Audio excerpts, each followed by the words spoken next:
যাকে আল্লাহ পাক কবুল করবেন তাকে পরীক্ষা দিতে হবেই।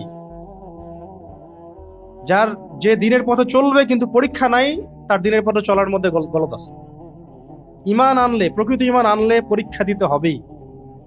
পারিবারিক হোক, সামাজিক হোক, রাষ্ট্রীয় হোক, হ্যাঁ, জুলুম নির্যাতন আসবেই, গীবত তহমত অপবাদ আসবেই, জীবনও দিতে হতে পারে। এটা একটা চিরায়ত সুন্নাত, টেস্ট করার যে আসলেই আমরা ইমানের উপর আছি নাকি মুনাফিকের উপর আছি। আমরা তখন মনে করি যে খুব খুব কমফোর্ট জোনে থাকবো, আমার গায়ে কোনো কাদাও লাগবে না, টোকাও লাগবে না, এইভাবে আমি দিনের কায়েম করে ফেলবো একেবারে। এটা কখনো সম্ভব না, কশ্চিন কালেও সম্ভব না। দিনের পথে চলতে গেলে বাধা বিপত্তি আসবেই।